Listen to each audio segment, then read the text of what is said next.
আজকে আমরা যে সমস্ত অঙ্কগুলো শিখব সেটা হচ্ছে ক্লাস 8-এর গণিত প্রভাব বইয়ের কোষে দেখি 1.1।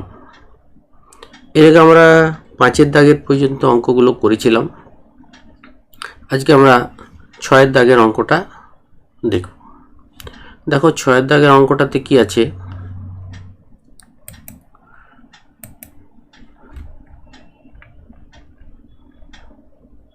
এখানে 6-এর দাগের বলেছে আমার ভাই দীপু একটি আয়তক্ষেত্রাকার কাগজের পুরোটাই ছবি এঁকেছে, যার দৈর্ঘ্য 15 সেন্টিমিটার এবং প্রস্থ হচ্ছে 8 সেন্টিমিটার।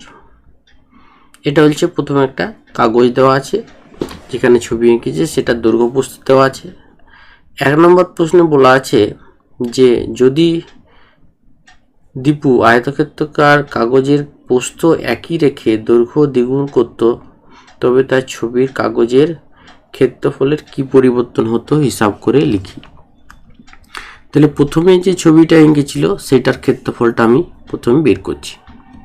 ধরো প্রথমে যে ছবিটা এঁকেছিল এটা প্রথমে ছবি, এই ছবিটা হচ্ছে তোমার এর দৈর্ঘ্য বলে দিয়েছে 15 আর প্রস্থ বলে দিয়েছে 8। তাহলে বোঝা যাচ্ছে ক্ষেত্রফলটা কত হবে।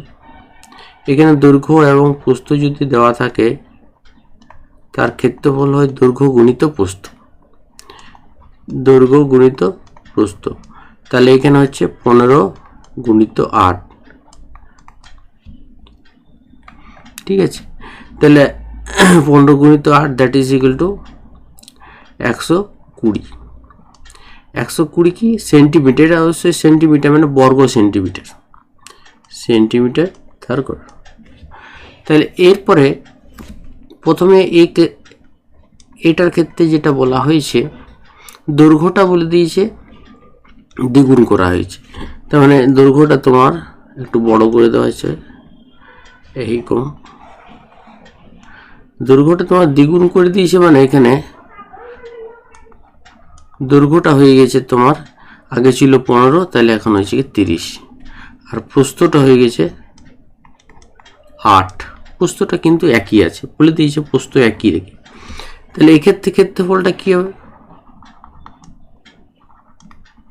এক্ষেত্রে ক্ষেত্রফল দৈর্ঘ্য গুণিত প্রস্থ, দৈর্ঘ্য গুণিত প্রস্থ মানে 30 গুণিত 8, তাহলে 3 8 24, এটাও সেন্টিমিটার স্কোয়ার। তাহলে বুঝতে পারা যাচ্ছে আগে ছিল 120 আর এটা হচ্ছে এখন ক্ষেত্রফলটা হয়ে যাচ্ছে, এটা ক্ষেত্রফল যদি তুমি 2 করো, এটা ক্ষেত্রফল 1 ছিল, এটা ক্ষেত্রফল 2, তাহলে আগের ক্ষেত্রফলটা পরের ক্ষেত্রফলটা আগেরটা থেকে কত গেছে, এখানে 120 ছিল আর হয়ে গেল 240, তাহলে দ্বিগুণ হয়ে যাচ্ছে। তাহলে এখানে ক্ষেত্রফল 2 ভাজিত ক্ষেত্রফল 1, যদি আমি প্রথমটাকে দ্বিতীয় দিয়ে ভাগ করি তাহলে এখানে 240 ভাজিত 120 দ্যাট ইজ ইকুয়াল টু 2, তাহলে 2 গুণ হয়ে যাচ্ছে। তাহলে ক্ষেত্রফলটা এই ক্ষেত্রে থেকে ক্ষেত্রফলে কি পরিবর্তন হবে, তাহলে এই ক্ষেত্রে ক্ষেত্রফল দ্বিগুণ হবে, এই ক্ষেত্রে ক্ষেত্রফল কি হবে, দ্বিগুণ হবে, দ্বিগুণ হবে। তাহলে বোঝা গেল আমরা প্রথমে ক্ষেত্রফলটা কি হলো, এই ক্ষেত্রে ক্ষেত্রফলটা দ্বিগুণ হয়ে যাচ্ছে। এর পরের কেসটা দেখি বি এর দাগে। এখানে যদি দীপুতা ছবির কাগজের দৈর্ঘ্য একই রেখে প্রস্থকে দ্বিগুণ করত, তবে তার ছবির কাগজের ক্ষেত্রফলের কি পরিবর্তন হতো সেটা। তাহলে দ্বিতীয় ক্ষেত্রে বি ক্ষেত্রে এখানে দৈর্ঘ্যটা একই রেখে, দৈর্ঘ্য কত ছিল 15 ছিল 15, আর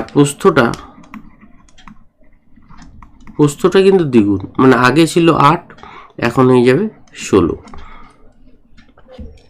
তাহলে এখানে দেখো কি হবে, এখানে 8, এখানে দৈর্ঘ্যটা এটা আর প্রস্থটা হয়ে যাচ্ছে এইটা, প্রস্থটা দ্বিগুণ হয়ে যাচ্ছে। এটা ছিল 15 আর প্রস্থটা এখন 16 হয়ে গেছে। তাহলে এখানে ক্ষেত্রফল কত হবে? ক্ষেত্রফল 15 গুণিত 16। তাহলে 15 গুণিত 16, 5 16-তে 80, 16 কে 16, 16 আর 4 8 24। এখানেও কিন্তু কি হয়েছে? 240। এক্ষেত্রে কিন্তু ক্ষেত্রফলটা দ্বিগুণ হয়ে যাচ্ছে। শুধুমাত্র দৈর্ঘ্যটা একই রেখে প্রস্থটা যদি তুমি দ্বিগুণ করো তাও কিন্তু ক্ষেত্রফলটা কিন্তু দ্বিগুণ হয়ে যায়। তো এখানে বলতে হবে যে এক্ষেত্রেও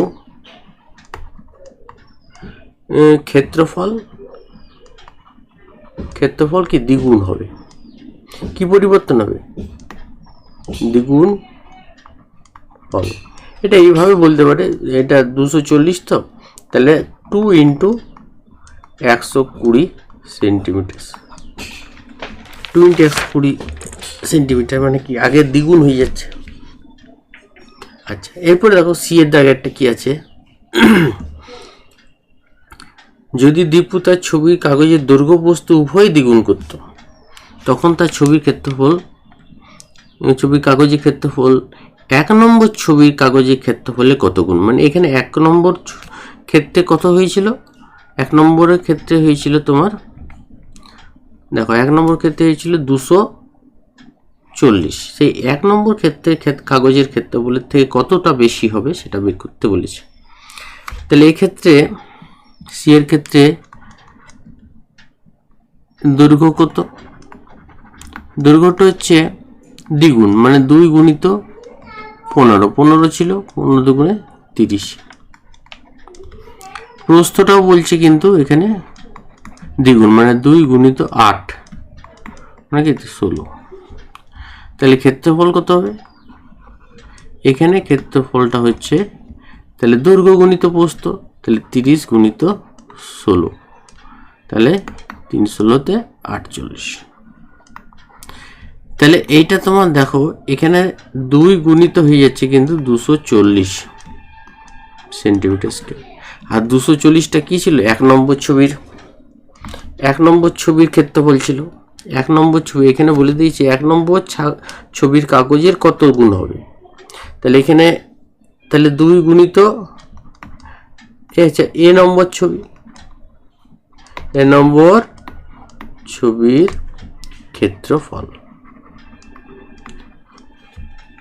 তাহলে এখানে বলতে হবে যে এক্ষেত্রে অতএব এক্ষেত্রে 1 নম্বর ছবির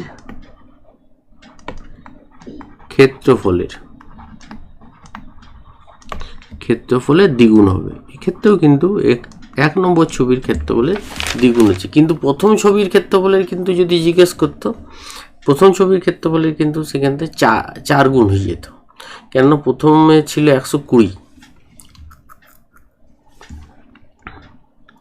তাহলে আশা করি বুঝতে পেরেছ। আচ্ছা, এবার দেখো ডি এর দাগেরটা বলছে দৈর্ঘ্য প্রস্থ উভয় অর্ধেক করত, তবে তার ছবির কাগজের ক্ষেত্রফল কি পরিবর্তন হতো। তাহলে এক্ষেত্রে দৈর্ঘ্যটা হচ্ছে 15/2, অর্ধেক করে দিচ্ছে। এখানে দৈর্ঘ্য দুটো কিন্তু অর্ধেক যদি করতো, দৈর্ঘ্যটাও অর্ধেক এবং প্রস্থটা হবে। আর প্রস্থটা কত হচ্ছে 8/2, দ্যাট ইজ 4 সেন্টিমিটার। তাহলে ক্ষেত্রফল কত? এখানে কিন্তু ক্ষেত্রফলটা হয়ে যেত তখন 15/2 × 4, 15/2 × 4 সেন্টিমিটার স্কোয়ার। তাহলে এখানে 4 দুগুণে 15 দুগুণে 30 সেন্টিমিটার স্কোয়ার। তাহলে এটা কত হচ্ছে? এটা যেহেতু অর্ধেক হয়ে যাচ্ছে, তাহলে প্রথমে কত ছিল? প্রথমে ছিল তোমার 120 আর এখন কত হলো 30। এখন কত হয়েছে 30। তাহলে এটা 3 4 12, 4 এটা 4 গুণ কমছে, কি 4 গুণ কমে যাচ্ছে, বা কত গুণ যদি জিজ্ঞেস করে যে এটা ও ক্ষেত্রফলে কি পরিবর্তন হবে, তাহলে এখানে 4 গুণ কমবে, কিংবা প্রথমে যে ক্ষেত্রফল ছিল তার 1/4 গুণ হবে, অথবা 1/4 গুণ হবে। আমরা যদি বলি যে 4 গুণ কমছে অথবা 1/4 গুণ হবে, তাহলে এক্ষেত্রে ক্ষেত্রফলের কি পরিবর্তন হবে? 1/4 গুণ হবে। তাহলে আশা করি বুঝতে পেরেছ। এরপর আমরা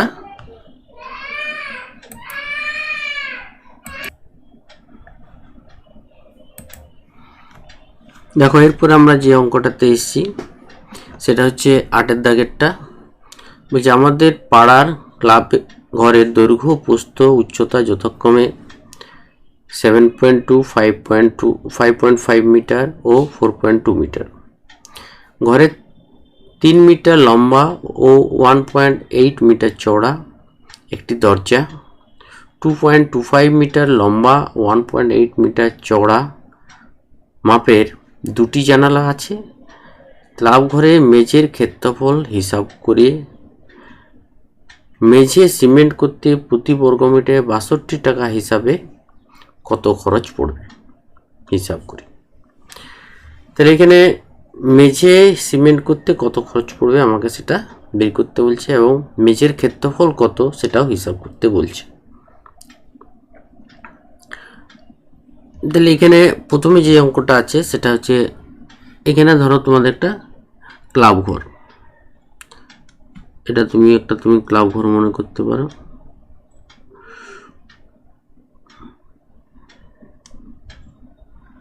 এই ধরো একটা আয়তক্ষেত্রাকার হবে, আয়তক্ষেত্র না, আয়ত ঘন। এটা তুমি একটা দরজা মনে করতে পারো, আর এখানে একটা জানালা, আর এখানে একটা জানালা। আমাদের 2টো জানালা আছে। এই দরজাগুলোর মাপগুলো তো দেওয়া আছে এবং জানলাগুলোর মাপগুলো দেওয়া আছে, এবং এখানে যে ঘরটা দেওয়া আছে ক্লাব ঘরটা, সেই ক্লাব ঘরের দৈর্ঘ্য বলে দিয়েছে এখানে 7.2 মিটার, প্রস্থ বলে দিয়েছে 5.5 মিটার, এবং উচ্চতা বলে দিয়েছে 4.2 মিটার। এবং যে জানলাগুলো আছে এবং দরজাটা আছে,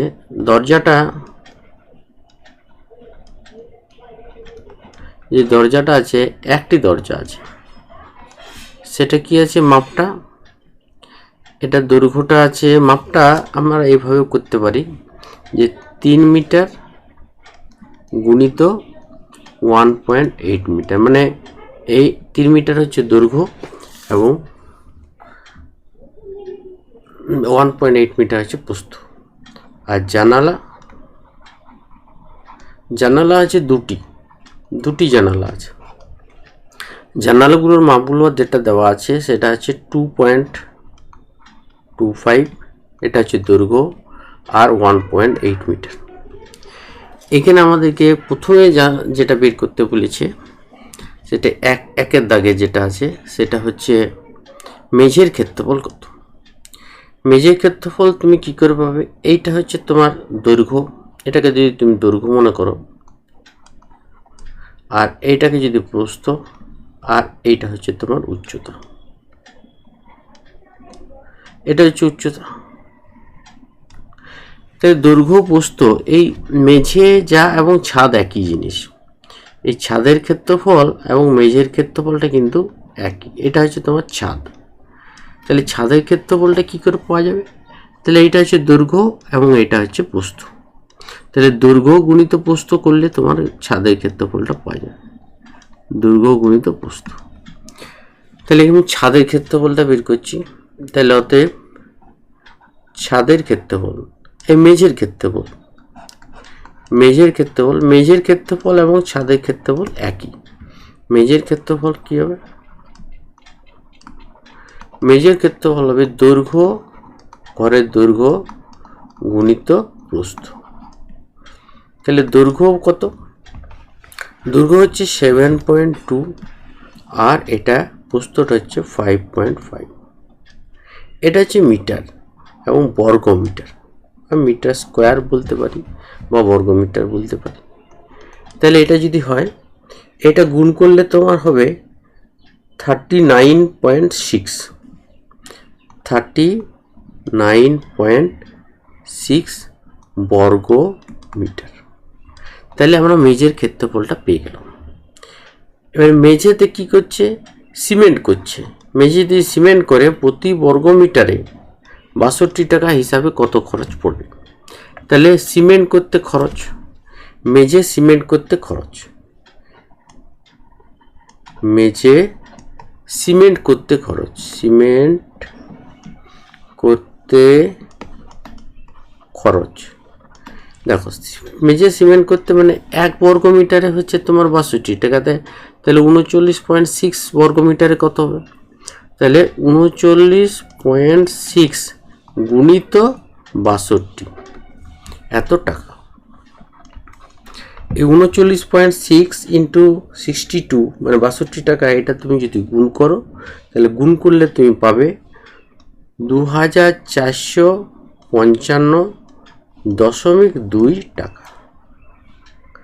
তাহলে 2455.2 এটা গুণ করলে তুমি পেয়ে যাবে। এরপরে তোমার যেটা বের করতে বলেছে, তাহলে আমাদের এটা এই অঙ্কটা হয়ে গেল যে এটা কত খরচ পড়ছে। মেঝেতে প্রতি বর্গ মিটারে 62 টাকা হিসাবে কত খরচ পড়বে। এরপর একটা দেখা যাক পরের পার্টটাতে কি বলেছে, জানলা দরজা জানলা বাদে ভিতরে 4 দেওয়ালে ক্ষেত্রফল হিসাব করো। তাহলে এখানে আমরা দৈর্ঘ্য প্রস্থগুলো জেনেছিলাম যে দৈর্ঘ্য প্রস্থ এবং উচ্চতা কত। দৈর্ঘ্যটা হচ্ছে তোমার 7.2, প্রস্থ হচ্ছে 5.5 এবং উচ্চতা হচ্ছে। এখানে 4 দেওয়ালের ক্ষেত্রফলটা আমাদেরকে বের করতে হবে। 4 দেওয়ালের ক্ষেত্রফল তাহলে 4 দেওয়ালের ক্ষেত্রফলটা কি হবে? প্রথমে 4 দেওয়ালের ক্ষেত্রফল,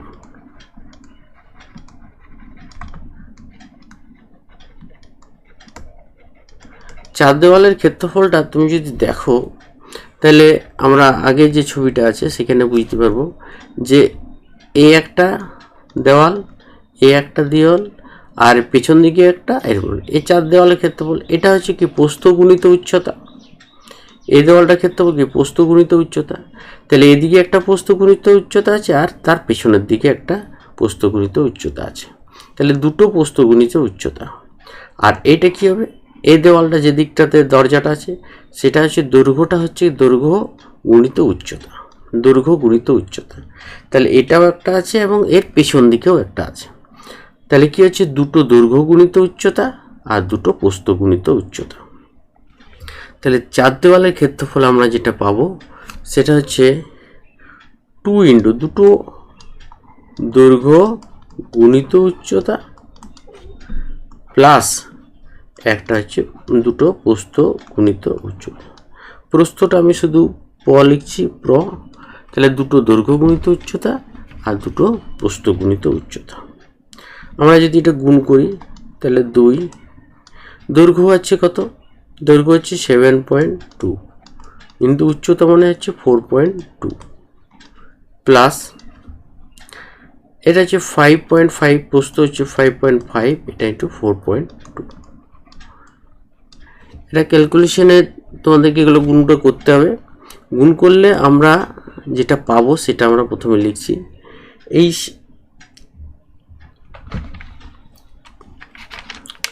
এখানে তোমার পাওয়া যাবে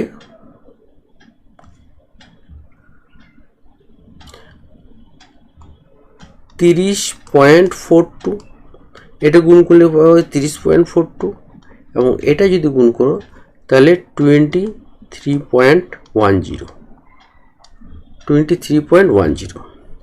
এবং এটি থেকে যোগ করে দাও তাহলে তুমি যেটা বলে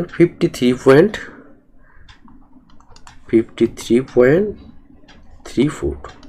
আলটিমেটলি যেটা পাওয়া যাচ্ছে কি 106.68। এটা কিন্তু বর্গ মিটার। এটা তোমার 4 দেওয়ালের ক্ষেত্রফল বললাম। এটা হলো 4 দেওয়ালের ক্ষেত্রফলটা। আমার জানলা দরজা যদি না থাকে, তাহলে 4 দেওয়াল ক্ষেত্রফল। এরপরে আমাদেরকে জানলা এবং দরজার ক্ষেত্রফলটা বের করতে হবে, এবং সেটা যদি বাদ দেওয়া হয় তখন জানলা দরজা বাদে 4 দেওয়ালের ক্ষেত্রফলটা পাবো। তাহলে একটি জানলা, দুটি জানলা বা একটি দরজা আছে, তাহলে একটি দরজার ক্ষেত্রফল,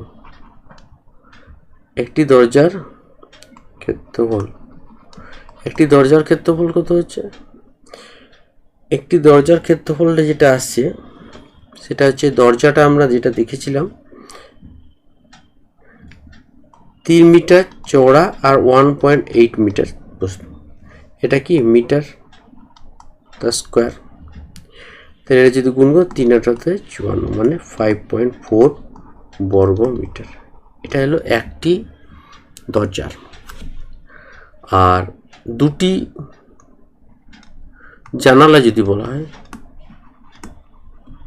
দুটি জানালার ক্ষেত্রফল কি হবে? দেখো, দুটি জানালার ক্ষেত্রফল কি, দুইটি, তাহলে 2 গুণিত জানলাগুলো কি সাইজের ছিল? 2.25 ইন্টু 1.8 বর্গ মিটার। 2.25 ছিল এবং 1.8, এটা যদি তুমি গুণ করো তাহলে পাও 8.1 বর্গ মিটার। তাহলে এখানে জানলা দরজা বাদে যদি তোমার 4 দেওয়ালের ক্ষেত্রফল বের করতে হয়, তাহলে আমরা কি করব? এই 106 থেকে 106.68 থেকে এটা আবার বাদ দেব, আর এটা বাদ, এই দুটো বাদ দিয়ে দেবো। তাহলে জানালা দরজা বাদে 4 দেওয়ালের ক্ষেত্রফল, আমি কি বললাম? 106.68 মাইনাস এখানে একটা দরজার ক্ষেত্রফল আর মাইনাস 8.1, এটা হচ্ছে দুটো জানলার ক্ষেত্রফল। এটা যদি তুমি বিয়োগ করো তাহলে পাবে কি 93.18 বর্গ মিটার। তাহলে এটা কি পাওয়া যাচ্ছে? যে জানলা দরজা বাদে 4 দেওয়ালের ক্ষেত্রফল 93.18 মিটার। এরপর দেখো যেটা বলেছে, আমাদের পাড়া ক্লাবের দৈর্ঘ্য প্রস্থ এটা ওইটাই। সি এরটা বলছে ঘরের ভিতরে ছাদের ক্ষেত্রফল হিসাবে। তো আমরা মেঝের ক্ষেত্রফল যেটা পেয়েছিলাম, সেটাই হবে ছাদের ক্ষেত্রফল। আমরা মেঝের ক্ষেত্রফল কত পেয়েছিলাম? মেঝের ক্ষেত্রফল 39.6, সেটাই হচ্ছে ছাদেরও ক্ষেত্রফল। তাহলে ছাদের ক্ষেত্রফলটা কি হবে? অতএব ছাদের ক্ষেত্রফল, ছাদের দৈর্ঘ্য গুণিত প্রস্থ, মানে 7.2 ইন্টু 5.5, এটা বর্গ metre. That is equal to কত? এটা হচ্ছে 39.6 বর্গ মিটার। 39.6 বর্গ মিটার, এটা হচ্ছে ছাদের ক্ষেত্রফল। আচ্ছা, এরপরে দেখো সিএ, এরপরে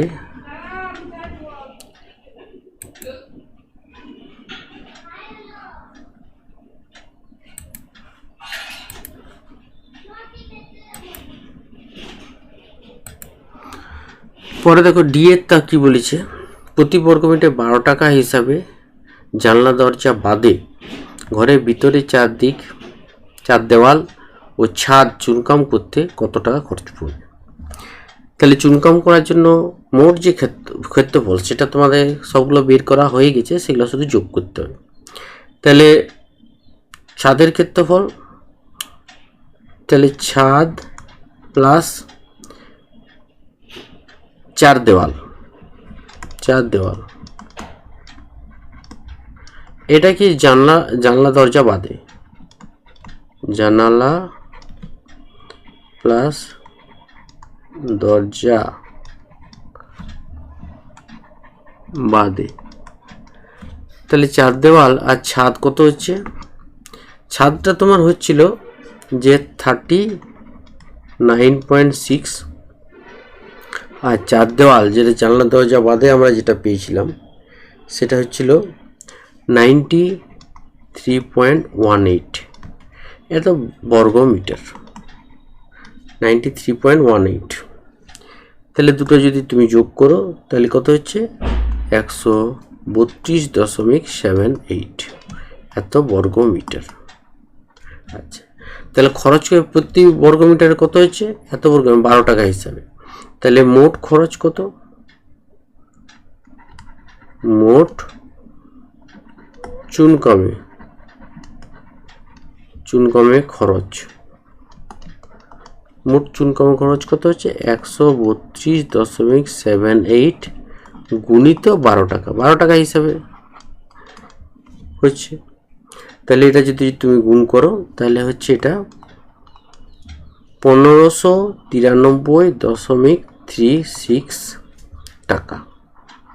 এটা গুণ করলে তুমি 1593.36 টাকা পাবে। তাহলে আমরা বুঝতে পারলাম যে জানলা দরজা বাদে ঘরের ভিতরে চারদিক দেওয়াল চুনকাম করতে, ছাদ চুনকাম করতে কত খরচ পড়বে, 1593.36 টাকা। তাহলে আশা করি বুঝতে পেরেছো কিভাবে অঙ্কটা করা হলো।